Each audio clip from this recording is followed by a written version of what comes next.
God? ये एक परमेश्वर की वादा है करके लिखा है. It is written. The promise is exactly we will enter in his rest. हाँ, पूरी तरह इस तरफ लिखा है, प्रवेश करने की प्रतिज्ञा वायदा अब तक है, तो हमें डरना चाहिए ऐसा ना हो. That promise for us, ये सारे प्रतिज्ञा हमारे लिए है, वायदा हमारे लिए है. not a group of people, not a group of church, not a group, it's an individual one, right? ये देखो, एक झुंड के लिए नहीं, एक कलीसिया के लिए नहीं, एक हर एक व्यक्ति को एक व्यक्तिगत रूप से ये विश्राम अनुभव होना है. In the family, a husband live in rest in all place. That is the meaning of that. देखो, एक पति अपने पारिवारिक जीवन में हर समय हर परिस्थिति में एक विश्राम के साथ जीना, ये वायदा. In Hindi, आराम से, I hear that word, आराम से. हाँ, हिंदी में एक शब्द है आराम. आराम मतलब विश्राम. Yeah, the wife having so many pressures, but the God's calling is we may have live in the rest, right? देखो, हमारे जीवन में शायद बहुत सारे समस्या होंगे, हम कई सारे बातों में पीड़ित होंगे, फिर भी परमेश्वर की विश्राम हमारे लिए उपलब्ध है, इसमें हम जीना चाहिए. The Hebrew chapter 3, last two verses talking about that people not at all enter that. Why? Because God promised for the new covenant. It is written. Hebrew chapter 3, last two verses. इब्रानियों का किताब 3 का अंतिम 2 वचन में इस तरफ लिखा है, जिन लोग उसमें प्रवेश नहीं कर पाए उसके बारे में लिखा है. Yeah. Please read, brother. और उसने किनसे शपथ खाई कि तुम मेरे विश्राम में प्रवेश करने न पाओगे, क्या केवल उनसे नहीं जिन्होंने आज्ञा ना मानी. हम देखते हैं कि वे अविश्वास के कारण प्रवेश न कर सके. So God promised the old covenant people, you will not at all enter my rest. It is written, right? It is written in your Bible. देखो, हमें क्या पढ़ा अभी, क्या लिखा है, उस पुराने नियम के विश्वासियों को, उन जनों को उस विश्राम में प्रवेश नहीं करेंगे करके परमेश्वर बताया.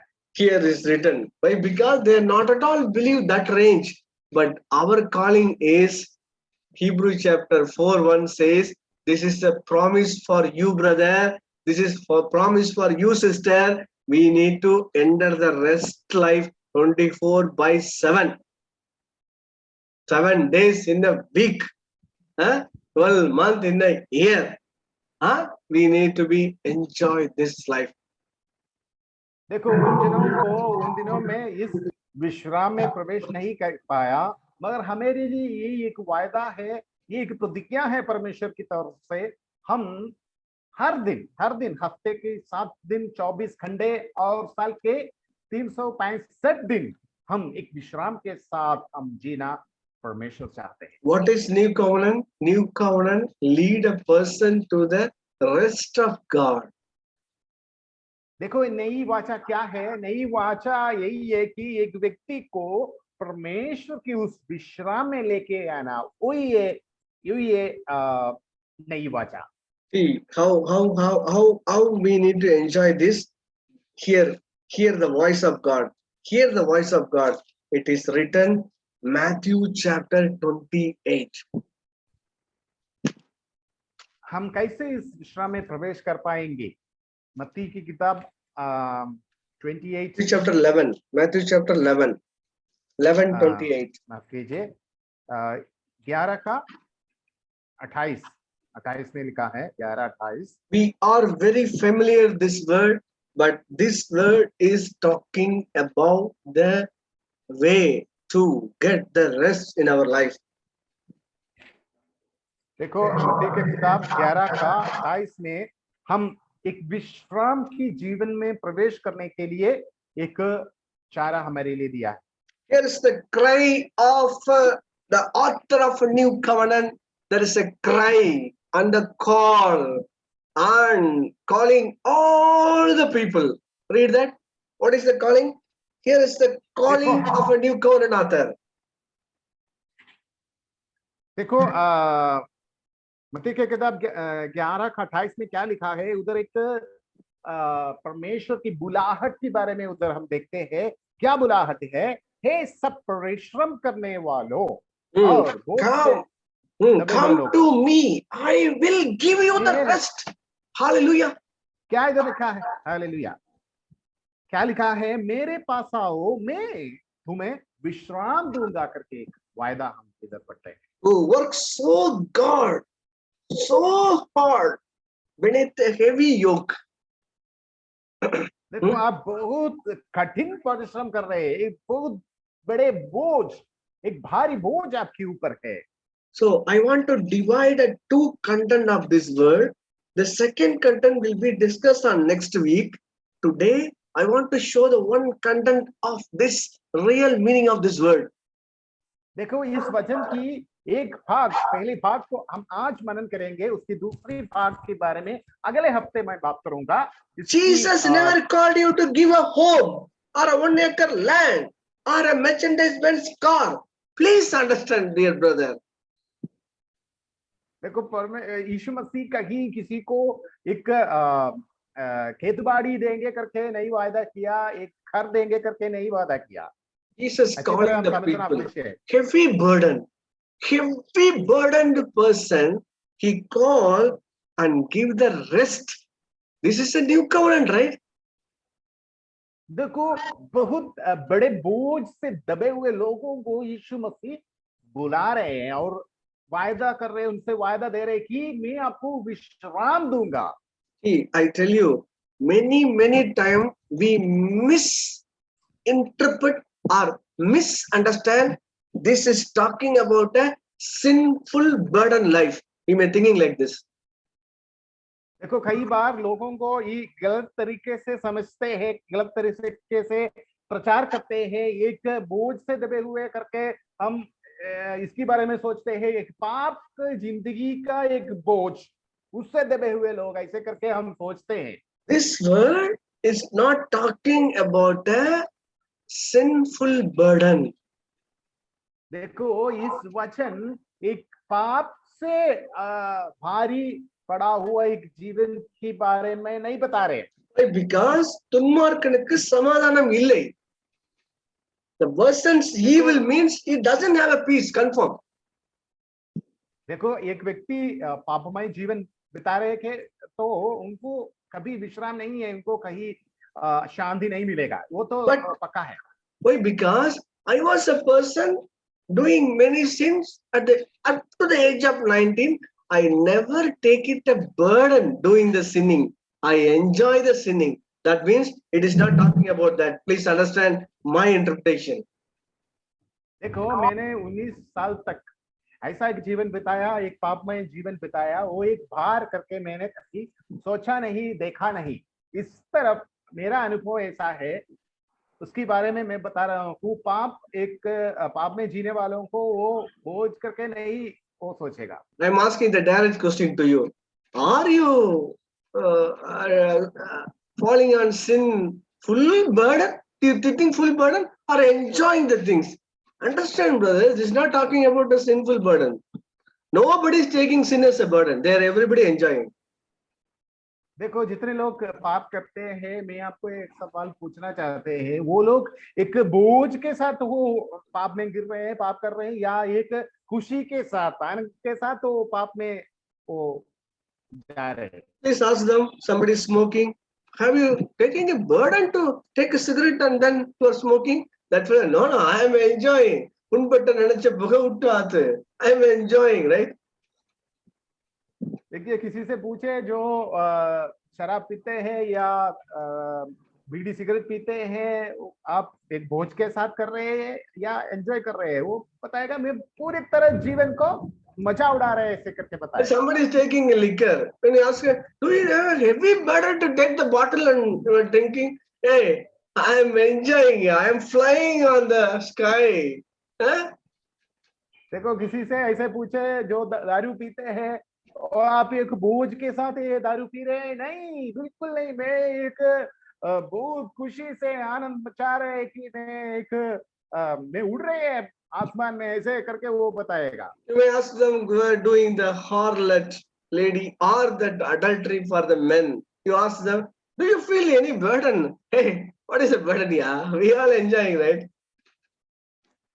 किसी से व्यभिचारी स्त्री को आप पूछे कि आप बहुत बोझ के साथ ये रिश्ता कर रहे हैं, वो बताएगा नहीं नहीं, मैं बहुत खुशी से साथ ये कर रहे हैं सारे लोगों। So somebody is telling, whenever open the mouth, they will tell only lies. Ask them, have you heavy burden to tell any lie? They are telling, I am enjoying it.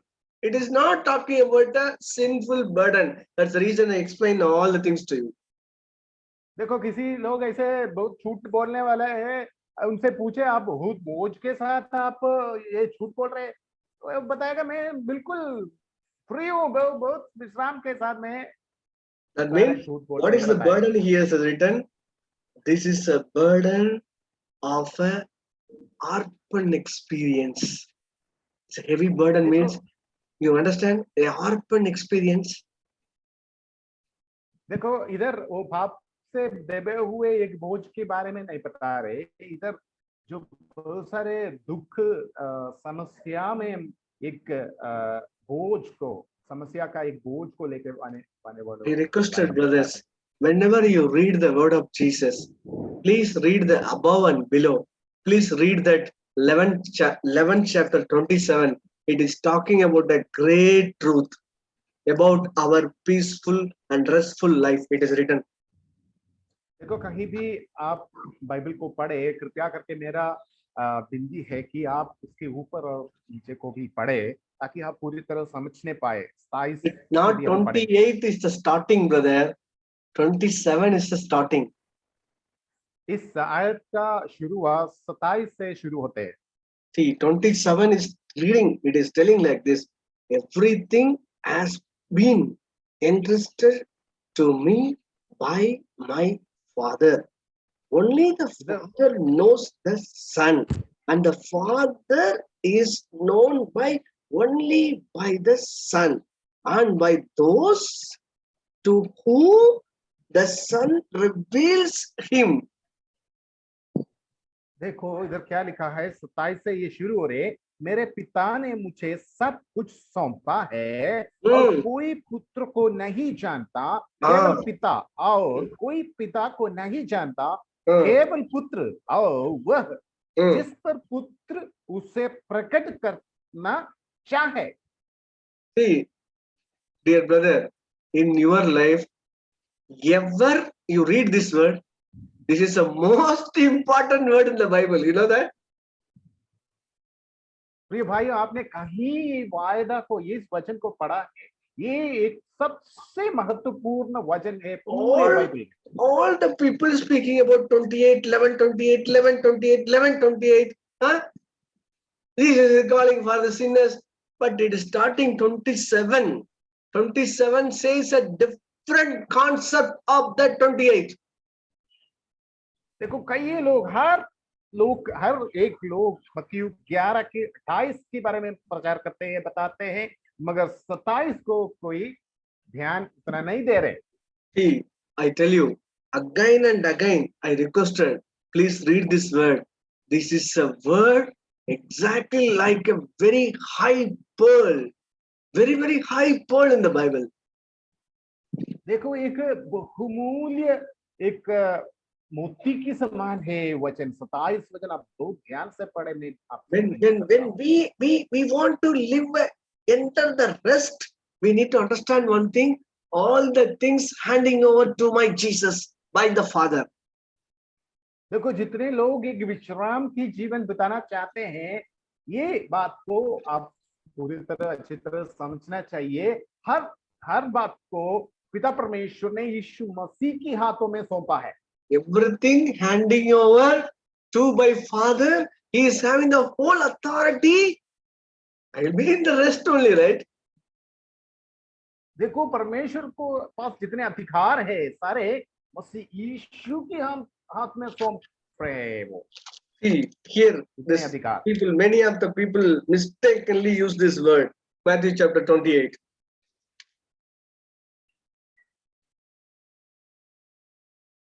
Matthew chapter 28, always speak about 19. 28, 19, 28, 19, 28, 19. Huh? You may hear 1,000 times 28, 19. कई लोग इस मत्ती की किताब 28 अध्याय का 19 पद में प्रचार करते हैं, बहुत बातें करते हैं। You go and preach the gospel around the world. It is written, right? You know very well, पूरे right? दुनिया में, पूरे दुनिया में जाकर आप प्रचार करो, ये बता रहे हैं। Hey, here is the another one word is written. It is also related to 19. The 18 says, on that time, Jesus come nearer to them, looked at them. Then he says, in heaven, on the earth, whole authority given to me. It is written, right? देखो क्या लिखा है, अच्छी तरह ध्यान से पढ़ो। 18 में क्या लिखा है कि पहले आयत उसके बीते हुए आयत यीशु ने कहा, उससे पास आकर कहा, स्वर्ग और पृथ्वी का सारा अधिकार मुझे दिया गया है। I tell you, how you take this word, I don't know. But Jesus is telling Matthew chapter 11 and 27. He says, God Father gave to the all authority to me.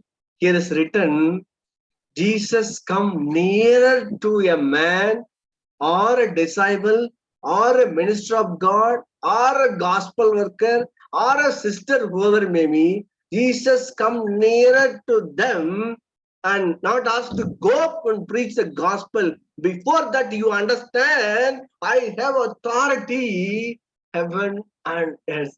Please understand, brothers. Dear sister, please understand this. कृपया करके आप इस बात को ध्यान दे, एक अच्छी तरह समझ ले। आप पहले प्रचार करने के लिए जाने से पहले, उसको करने से पहले ये बात को अच्छी तरह जानना, प्रिय भाई बहनों, प्रिय प्रचारक, प्रिय पास्टर, ये बात आपको अच्छी तरह समझना चाहिए। मसीह यीशु के हाथ में सारा के सारे अधिकार हैं। See, the Living Bible is talking about a different word. Here is written, Jesus told his disciples, I have been given all the authority to heaven on earth. Living Bible में इस तरफ लिखा है, यीशु मसीह अपने चेलों को ये बता रहे हैं कि आकाश, स्वर्ग और पृथ्वी का सारे अधिकार मेरे पास सौंप दिया है।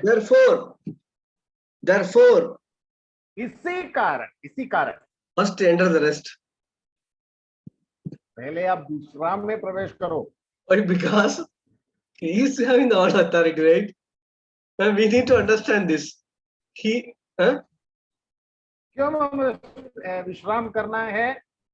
क्योंकि उसके पास, उसके हाथों में सारे अधिकार है, इसलिए हम विश्राम करना चाहिए। See, always we are using the gospel work, Matthew chapter 28. Always we use the gospel work, Matthew chapter 11. But both the places, first Jesus is telling, I have authority. God as Father gave to me all the things to me, right? देखो कई बार प्रचारक इस्तेमाल करने हुए दो आयतें हैं, हमें अभी पढ़ा है, आप जाकर समाचार की प्रचार करो, ये सब बताते हैं। मगर उसमें आगे पीछे क्या लिखा है कि आप पहले विश्राम में प्रवेश करना है, क्योंकि मसीह यीशु में सारे के सारे अधिकार हैं। इसलिए So the chief minister of your place having a son standing on the road and fear like anything, do you believe it? देखो, एक मुख्यमंत्री का बेटा, चाहे वो एक रास्ते में खड़े होकर बहुत डर रहे हैं, आप ये उम्मीद कर सकते हैं, सोच सकते हैं। Before I am talking this story, please understand how many times the Father name is written. This word in Matthew chapter 11. How many times the Father, the word is written? देखो, आप एक बात को अच्छी तरह समझना चाहिए। कितनी बार ये मत्ती की किताब 11 अध्याय में पिता नाम लिखा है, पिता के नाम लिखा है, कितनी बार लिखा है? And I read it in 27. All the things my father. Eh? Then without father, nobody knows. Then the son to reveal the father. Then nobody's understand father. Father, father, father. Hmm? देखो, पिता पिता करके कितनी बार लिखा है, मेरे पिता ने मुझे सब कुछ सौंप दिया, कोई पुत्र को नहीं जानता, केवल पिता, और कोई पिता को नहीं जानता, केवल पुत्र और पुत्र जिस पर पुत्र उसे प्रकट करना चाहे। कई बार कहा है। The universal creator of God is my father. This is the knowledge give you the restful life, brother. देखो, ये सारे ब्रह्मांड को बनाने वाले हमारा पिता है, परमेश्वर है। And Jesus having the whole authority. अब देखो, मसीह यीशु के हाथ में सारे के सारे अधिकार है। In Tamil Nadu, Dr. Kalaignar was a chief minister. His son Stalin was the mayor in Chennai. एक तरफ एक समय ऐसा था, डॉक्टर कलाइंगर तमिलनाडु का मुख्यमंत्री पद में था, और उसका बेटा स्टालिन उधर का मेयर, सिटी मेयर था। So please understand this truth. The father is in the whole Tamil Nadu. In the Chennai is control his son. What is the problem in standing on Ananagar or the beach road or wherever you have you ever missed? Have you ever disturbed in your heart? This is the way you are living, like his son. What is his name? The second son, Udayanidhi Stalin. He is standing on the road and putting the hands like this. How am I going to Marina Beach to my Ananagar Gopalapuram home? देखो, वो सारे के सारे तमिलनाडु का अधिकार उसके पिता ने था, और उसको सारे के सारे चेन्नई शहर के ऊपर अधिकारी था। और देखो, वो रास्ते की किनारे खड़े होकर ये सोचेंगे कि कैसे मैं अपनी घर पहुंच पाऊं, ऐसे करके कहीं सोचने की आवश्यकता है कि entering the rest of life, there is a belief God is my father. That belief make you more restful life. I tell you. देखो, ये बात को जब आप पूरी तरह विश्वास करेंगे, ये पूरी तरह विश्राम में विश्वास आपको पैदा होगा अंदर ही अंदर। And God Father handing over everything to Jesus. देखो, मसीह यीशु के हाथ में सारे अधिकार पिता परमेश्वर ने सौंप दिया। Then only Jesus called all the people. 28 says, who are having the heavy burden, please come to me. I will show my identity card. You are my brother. My father and your father is saved. What is the problem on that? देखो, इस 11 अध्याय में क्या लिखा है, सारे बोझ से दबे हुए लोग मेरे पास आओ। और यीशु मसीह अपने आइडेंटिटी कार्ड दिखा रहे हैं। क्या आइडेंटिटी कार्ड में क्या लिखा है? वो पिता का बेटा है, आप भी उस पिता का बेटा है, क्योंकि आपने उद्धार पाया, और मसीह यीशु आपके बड़े भाई है। See, in the old covenant, nobody is calling God as a father, but new covenant, Jesus is telling. Matthew chapter 11, 27 says, "My father, my father, my father." That is the thing. Give the full rest. देखो, पुराने नियम में नियम के अंदर जीने वालों को किसी को भी परमेश्वर को पिता करके बोलने के अधिकार नहीं था। और देखो, इधर 11 का 27 में कितनी बार मसीह यीशु पिता करके बता रहे, परमेश्वर को पिता करके बोल रहे। ये हमारे लिए भी है। John Gospel 1:12. Whoever believe in Jesus, they will be children of. They're called children of God, and He has given the authority to them. Please read it very carefully. John Gospel 1:12. देखो, यूहन्ना का किताब 1:11 में ध्यान से पढ़ना विषय है। जितनों ने उस पर विश्वास करते हैं, उन सबको परमेश्वर को पिता करके बताने के लिए अधिकार If you never understand your initial, you will not at all enter in the restful life. I tell you, your initial is totally changed now, right?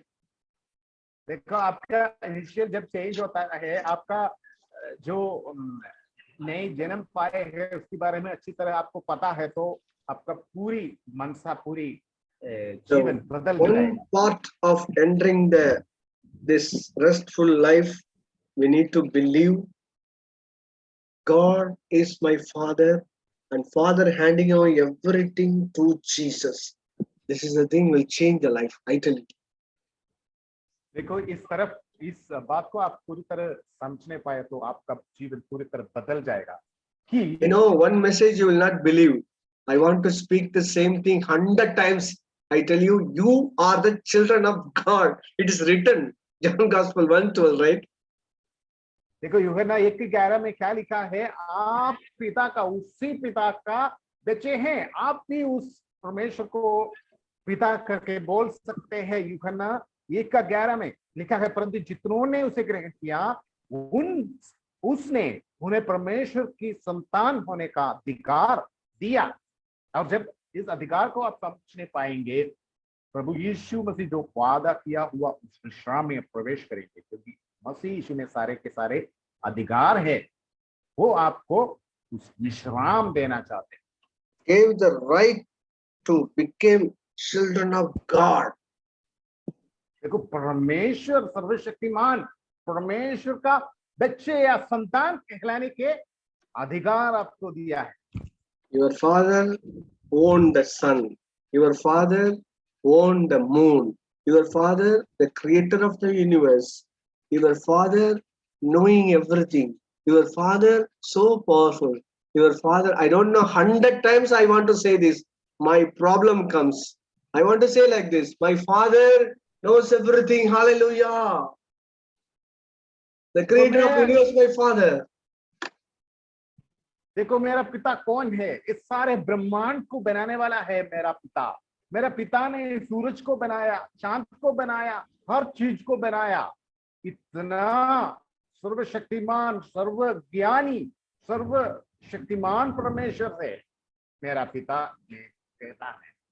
See that Dr. Kalanger's son Stalin sitting on the gallery, the graveyard of his father, and having that old plate, asking the people, "Give me 10 rupees, give me 10 rupees, give me 10 rupees." Have you believed it?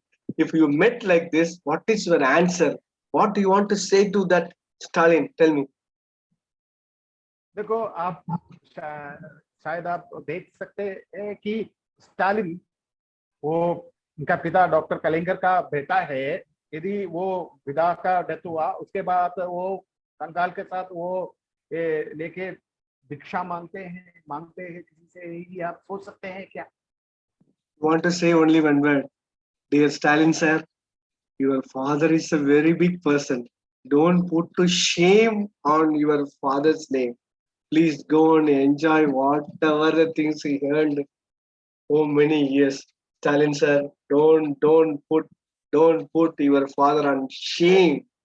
You may say this. I want to say the same thing to you also. Right?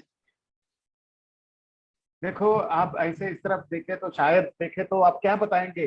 कृपया करके आप अपनी पिताजी का नाम की बदनाम ना करें। आप कितना अमीर है, कितने आपको है, आपके अधिकार है, आपके पास अधिकार है, आप क्यों में से कर रहे हैं? देखो हम भी, हमारे जीवन में भी यही आप हम सोचना चाहिए, यही हम पता होना चाहिए हमारा अधिकार क्या है, हमें क्या उम्मीद परमेश्वर ने दिया है।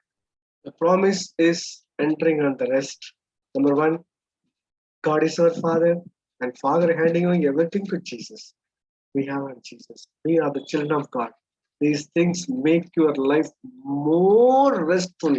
May God open our eyes to see this grace truth of new covenant. Amen. देखो यीशु मसीह अपने पिता से सारे अधिकार पा लिया है, और वही हमें बता रहे, प्रतिज्ञा दे रहे हैं, मेरे विश्राम में तुम प्रवेश करो। विश्राम, वही विश्राम हमें भी देना चाहते हैं। हम भी परमेश्वर का बेटा है, बच्चा है, संतान है। हमें भी इस अधिकार है, शक है कि हम इस प्रतिज्ञा को, इस वायदा को परमेश्वर से पा सकते हैं, अनुभव कर सकते हैं। इसलिए हम एक पूरी तरह विश्राम का जीवन, एक शांति का जीवन हम अनुभव कर पाएंगे, जीवन जी पाएंगे। Victor Hans and then Balwinder Singh is there. If we have a leading, please ask them to share few minutes.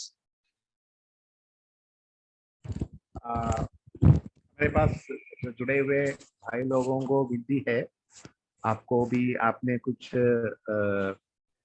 बात समझ पाया, कुछ एक बात शेयर करना चाहते हैं, बताना चाहते हैं हमसे, जो भी है आपको टाइम ले सकते हैं। जो विक्टर फैन से बलविंदर सिंह ने, आपके पास आपका समय है, आप बताना चाहते हैं तो बता सकते हैं। हेलो भाइयों,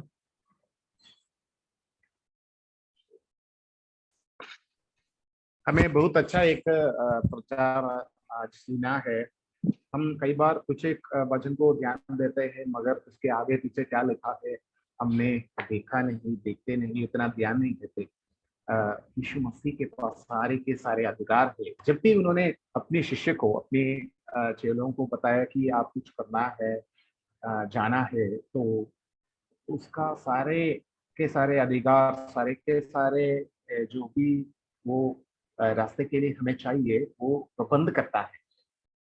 यही एक प्रेमी दयालु पिता परमेश्वर का एक स्वभाव, स्वरूप हम इधर देख सकते हैं। हम शायद कठिनाई में होगा, प्रश्न में कई सारे समस्या में होगा, वो कोई रुकावट नहीं है हम इस प्रवेश जानने के लिए, हम इस विश्राम में प्रवेश करने के लिए, इस शांति को अनुभव करने के लिए, वो हमारे लिए रुकावट नहीं है। हम एक पूरी एक बच्चों की तरफ, एक बच्चे की तरफ एक विश्वास के साथ परमेश्वर के पास आना चाहिए। वही प्रेमी पिता परमेश्वर हमें उस विश्राम में लेके जाएंगे। हम पूरी तरह एक विश्राम के साथ, एक पूरे उम्मीद के साथ, एक शांति के साथ, जो भी हम कर रहे हैं परमेश्वर के लिए होगा, अपने परिवार के लिए होगा, एक मकसद हमारे जीवन में होगा, और एक शांति का एक मकसद के साथ जीने का हमें अनुभव होगा। ये एक बहुत बड़ा बदलाव अपने जीवन में, हर एक जीवन में देखना चाहते हैं। हम उठते हैं, जीते हैं, सोते हैं, और फिर से वही दोबारा जिंदगी। हम सोचते हैं ये क्या फर्क है, क्या बदलाव है, क्या नयापन है। मतलब परमेश्वर में विश्वास करने वाले व्यक्ति के जीवन में हर एक दिन एक महिमा का दिन है। हर एक दिन एक कुछ एक नएपन को वो अनुभव करके करेगा। यदि हम परमेश्वर की वायदा को अच्छी तरह देखे, मनन करें, उस पर विश्वास करें, और उसको उसके हाथों में अपने जीवन को देकर सौंपते हुए एक जीवन बिताने के लिए हम आपको विनती करते हैं। आइए प्रार्थना करेंगे। खुदा परमेश्वर, धन्यवाद स्तुति करते हैं, सुंदर अवसर में दिया इस नई वाचा का इस इतना बड़ा महिमा को देखने के लिए हमें मिला, इसलिए धन्यवाद और स्तुति करते हैं। परमेश्वर के बच्चे संतान कहलाने के लिए हमें एक अधिकार दिया, तो कुछ धन्यवाद और स्तुति करते हैं। आपने सारे ब्रह्मांड को बनाया, सारे दुनिया को बनाया, और पालन भी करते हैं प्रभु जी। Hallelujah, hallelujah. हमें हमारे छोटे इस जिंदगी में परेशानियों को लेकर हम घूम रहे हैं प्रभु जी। हालेलुया। हर एक समस्या को लेकर बोझ से दबे हुए हम जा रहे हैं प्रभु जी। Hallelujah, hallelujah. हमें इस सारे बोझ से स्वतंत्र होकर, हालेलुया, एक विश्राम को अनुभव करने के लिए आपने धन्यवाद और स्तुति करते हैं। इस नए जीवन की, इस विश्राम की, इस शांति की, खुशी की अनुभव को हमें देने के लिए धन्यवाद। आपके वचन में जो भी आपने वायदा हमारे लिए दिया है, जितने वायदा अपने पुत्र को दिया, अपने वायदा हमें भी दिए प्रभु जी है, क्योंकि हमको आपने अपने पुत्र की लहू के द्वारा, हालेलुया, अपने बच्चे बनाए। हम आपके पास आ सकते हैं। इतना बड़ा बुलाहट हमारे लिए दिया, धन्यवाद और स्तुति करते हैं। हम खुशी से, विश्राम से अपने जीवन बिताने के लिए, हर एक काम को करने के लिए हालेलुया हमें शक्ति बल से भर दीजिए प्रभु जी। Hallelujah hallelujah. आने वाले दिनों में भी आपकी इस महिमामय जीवन में हम एक अच्छी उम्मीद के साथ, नए वादा के साथ आगे बढ़ने के लिए हर एक को क्षमता दीजिए, कृपा दीजिए। धन्यवाद धन्यवाद। प्रार्थना बिंदी यीशु मसीह के नाम से होकर मांगते हैं, आमीन।